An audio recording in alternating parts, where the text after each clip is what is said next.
The Tale of the Ragged Mountains, Edgar Allan Poe.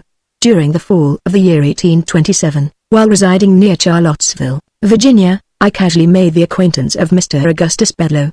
This young gentleman was remarkable in every respect, and excited in mere profound interest and curiosity. I found it impossible to comprehend him either in his moral or his physical relations. Of his family I could obtain no satisfactory account. Whence he came, I never ascertained. Even about his age, although I call him a young gentleman, there was something which perplexed me in no little degree. He certainly seemed young, and he made a point of speaking about his youth, yet there were moments when I should have had little trouble in imagining him 100 years of age. But in no regard was he more peculiar than in his personal appearance. He was singularly tall and thin. He stooped much. His limbs were exceedingly long and emaciated. His forehead was broad and low. His complexion was absolutely bloodless. His mouth was large and flexible, and his teeth were more wildly uneven, although sound, than I had ever before seen teeth in a human head. The expression of his smile, however, was by no means unpleasing, as might be supposed, but it had no variation whatever. It was one of profound melancholy, of a faceless and unceasing gloom. His eyes were abnormally large, and round like those of a cat. The pupils, too, upon any accession or diminution of light, underwent contraction or dilation, just such as is observed in the feline tribe. In moments of excitement the orbs grew bright to a degree almost inconceivable, seeming to emit luminous rays, not of a reflected but of an intrinsic luster, as does a candle or the sun, yet their ordinary condition was so totally vapid, filmy, and dull, as to convey the idea of the eyes of a long interred corpse. These peculiarities of person appeared to cause him much annoyance, and he was continually alluding to them in a sort of half-explanatory, half-apologetic strain, which, when I first heard it, impressed me very painfully. I soon, however, grew accustomed to it, and my uneasiness wore off. It seemed to be his design rather to insinuate than directly to assert that, physically, he had not always been what he was, that a long series of neuralgic attacks had reduced him from a condition of more than usual personal beauty, to that which I saw.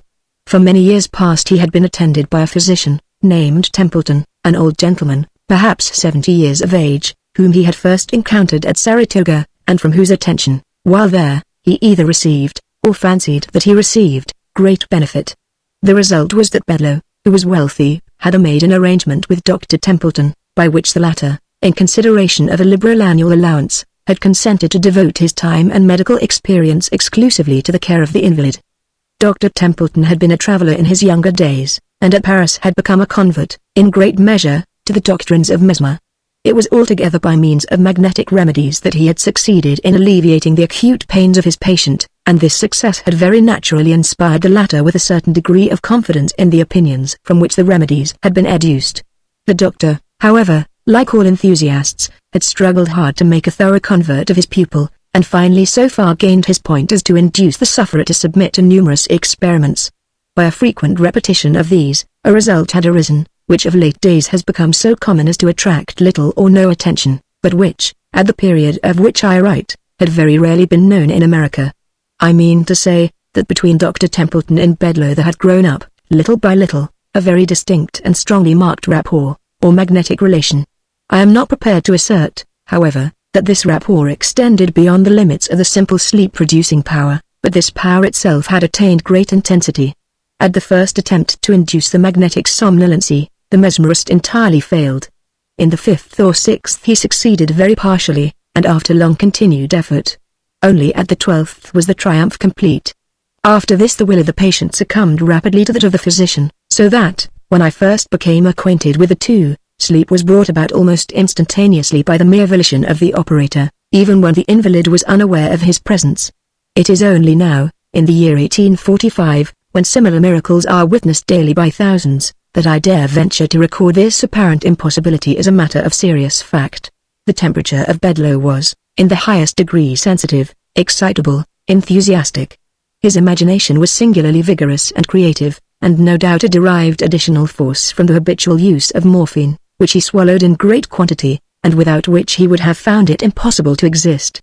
It was his practice to take a very large dose of it immediately after breakfast each morning, or, rather, immediately after a cup of strong coffee, for he ate nothing in the forenoon, and then set forth alone, or attended only by a dog, upon a long ramble among the chain of wild and dreary hills that lie westward and southward of Charlottesville, and are there dignified by the title of the Ragged Mountains, upon a dim, warm, misty day, toward the close of November, and during the strange interregnum of the seasons which in America is termed the Indian summer, Mr. Bedloe departed as usual for the hills. The day passed, and still he did not return. About 8 o'clock at night, having become seriously alarmed at his protracted absence, we were about setting out in search of him, when he unexpectedly made his appearance, in health no worse than usual, and in rather more than ordinary spirits. The account which he gave of his expedition, and of the events which had detained him, was a singular one indeed. "You will remember," said he, "that it was about 9 in the morning when I left Charlottesville. I bent my steps immediately to the mountains, and, about 10, entered a gorge which was entirely new to me. I followed the windings of this pass with much interest.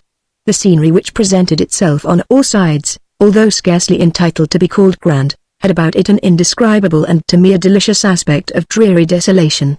The solitude seemed absolutely virgin. I could not help believing that the green sods and the grey rocks upon which I trod had been trodden never before by the foot of a human being.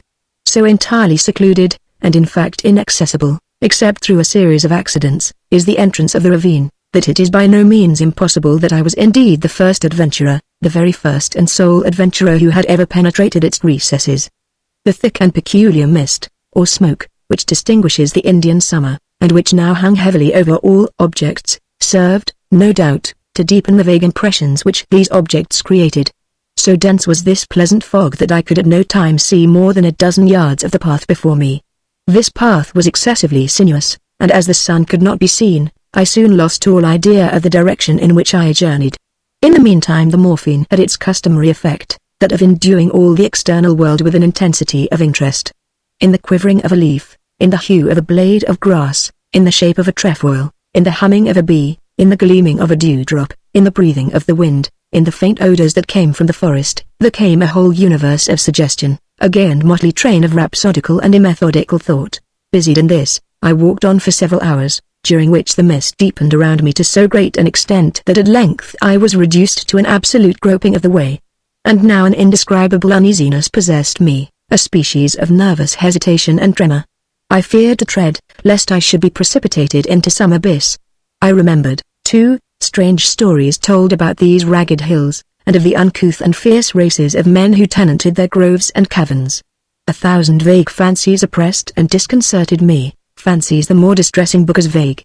Very suddenly my attention was arrested by the loud beating of a drum.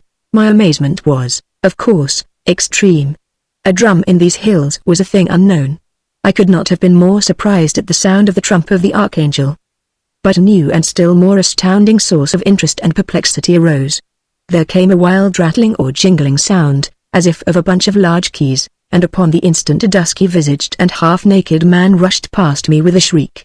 He came so close to my person that I felt his hot breath upon my face.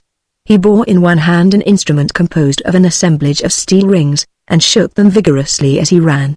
Scarcely had he disappeared in the mist before, panting after him, with open mouth and glaring eyes, there darted a huge beast.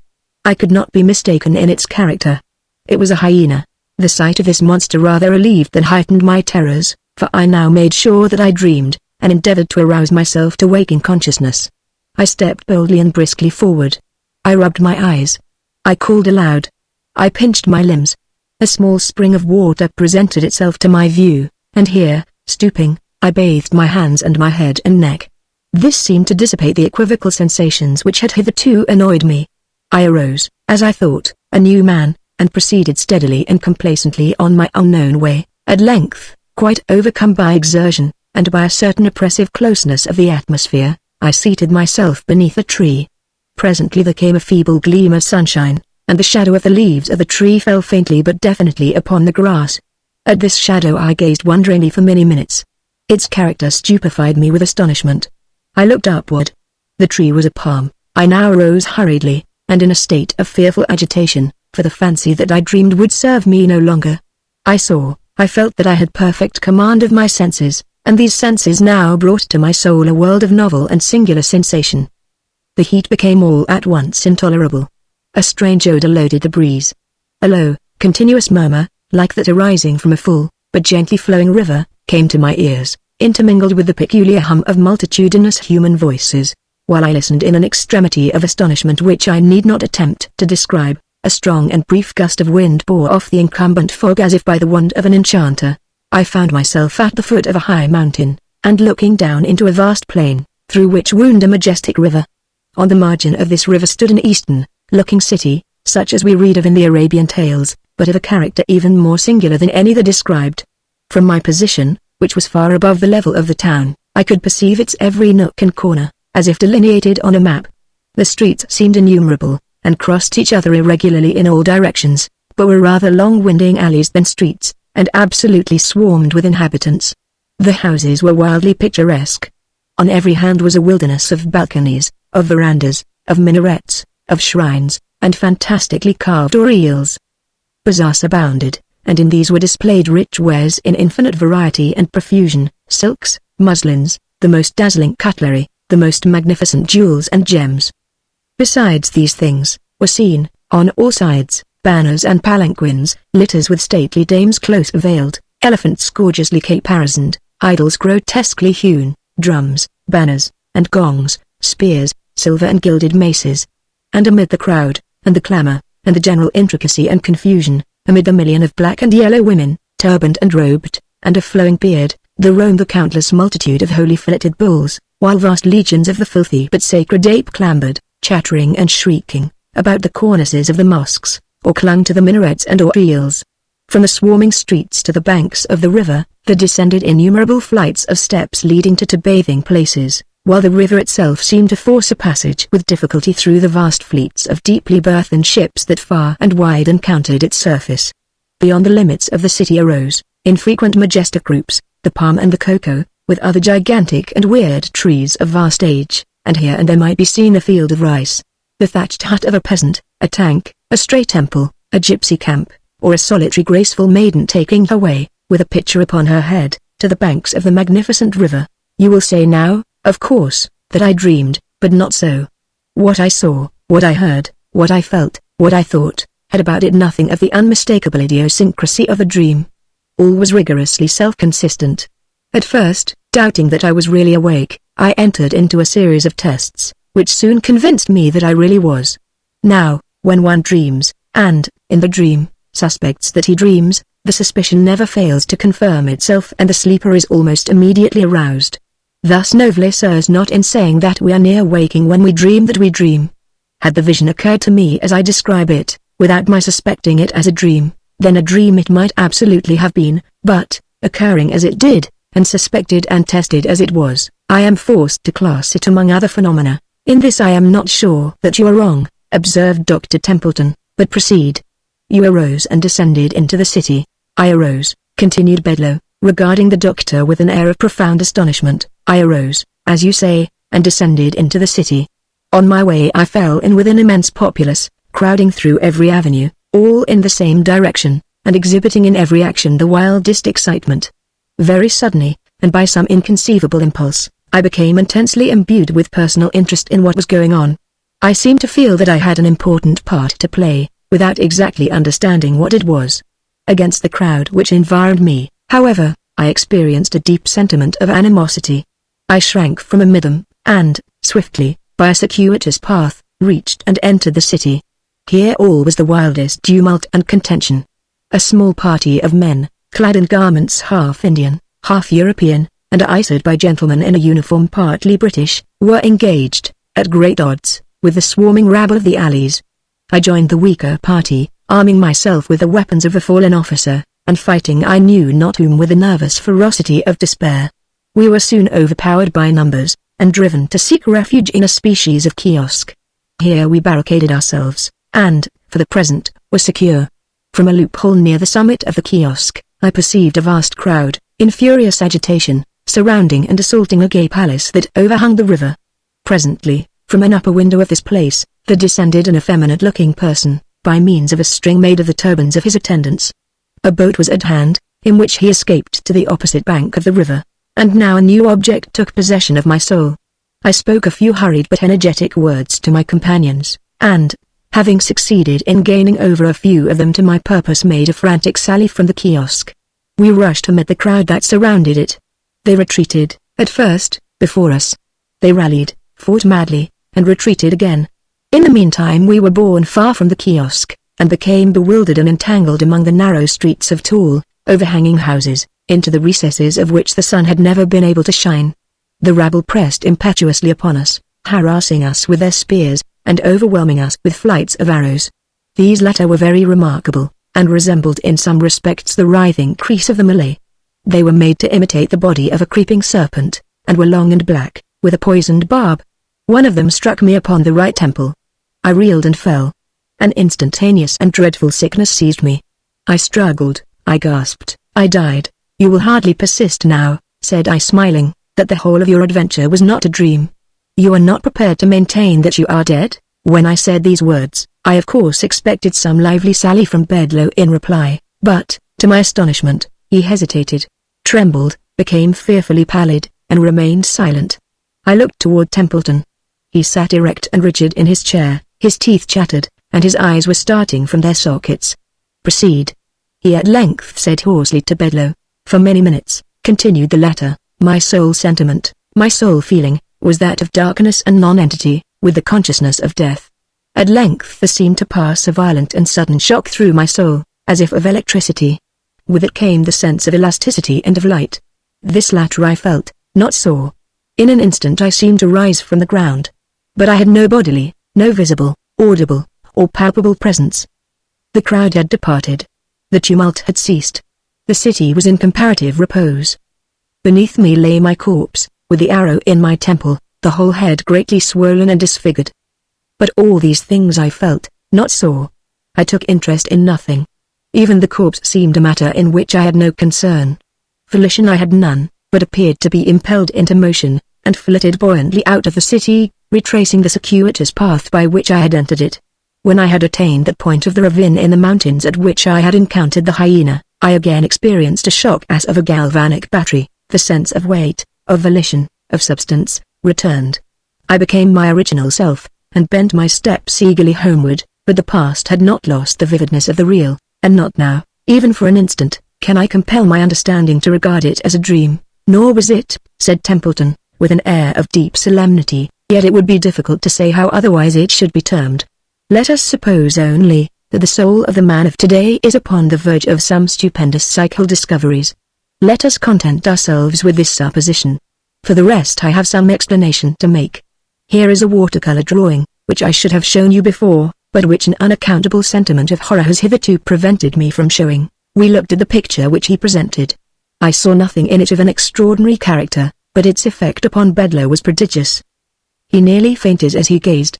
And yet it was but a miniature portrait, a miraculously accurate one, to be sure, of his own very remarkable features. At least this was my thought as I regarded it. You will perceive, said Templeton, the date of this picture. It is here, scarcely visible, in this corner, 1780. In this year was the portrait taken. It is the likeness of a dead friend, a Mr. Oldb, to whom I became much attached at Calcutta, during the administration of Warren Hastings. I was then only 20 years old. When I first saw you, Mr. Bedloe, at Saratoga, it was the miraculous similarity which existed between yourself and the painting which induced me to accost you, to seek your friendship, and to bring about those arrangements which resulted in my becoming your constant companion. In accomplishing this point, I was urged partly, and perhaps principally, by a regretful memory of the deceased, but also, in part, by an uneasy, and not altogether horrorless curiosity respecting yourself. In your detail of the vision which presented itself to you amid the hills, you have described, with the minutest accuracy, the Indian city of Benares, upon the Holy River. The riots, the combat, the massacre, were the actual events of the insurrection of Chit Singh, which took place in 1780, when Hastings was put in imminent peril of his life. The man escaping by the string of turbans was Chit Singh himself. The party in the kiosk were sepoys and British officers, headed by Hastings. Of this party I was one, and did all I could to prevent the rash and fatal sally of the officer who fell, in the crowded alleys, by the poisoned arrow of a Bengali. That officer was my dearest friend. It was Oldb.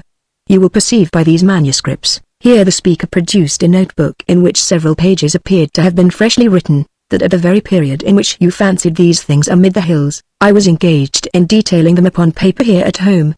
In about a week after this conversation, The following paragraphs appeared in a Charlottesville paper. We have the painful duty of announcing the death of Mr. Augustus Bedloe, a gentleman whose amiable manners and many virtues have long endeared him to the citizens of Charlottesville. Mr. B, for some years past, has been subject to neuralgia, which has often threatened to terminate fatally, but this can be regarded only as the immediate cause of his decease. The proximate cause was one of especial singularity. In an excursion to the Ragged Mountains, a few days since, a slight cold and fever were contracted, attended with great determination of blood to the head. To relieve this, Dr. Templeton resorted to topical bleeding. Leeches were applied to the temples. In a fearfully brief period the patient died, when it appeared that in the jar containing the leeches, had been introduced, by accident, one of the venomous vermicular sangsues which are now and then found in the neighboring ponds. This creature fastened itself upon a small artery in the right temple. Its close resemblance to the medicinal leech caused the mistake to be overlooked until too late. N.B. The poisonous sangsu of Charlottesville may always be distinguished from the medicinal leech by its blackness, and especially by its writhing or vermicular motions, which very nearly resemble those of a snake. I was speaking with the editor of the paper in question, upon the topic of this remarkable accident, when it occurred to me to ask how it happened that the name of the deceased had been given as Bedloe. I presume, I said, you have authority for this spelling, but I have always supposed the name to be written with an E at the end. Authority? No, he replied. It is a mere typographical error. The name is Bedloe with an E, all the world over, and I never knew it to be spelt otherwise in my life. Then, said I mutteringly, as I turned upon my heel, then indeed has it come to pass that one truth is stranger than any fiction, for Bedloe, without the E, what is it but old conversed? And this man tells me that it is a typographical error.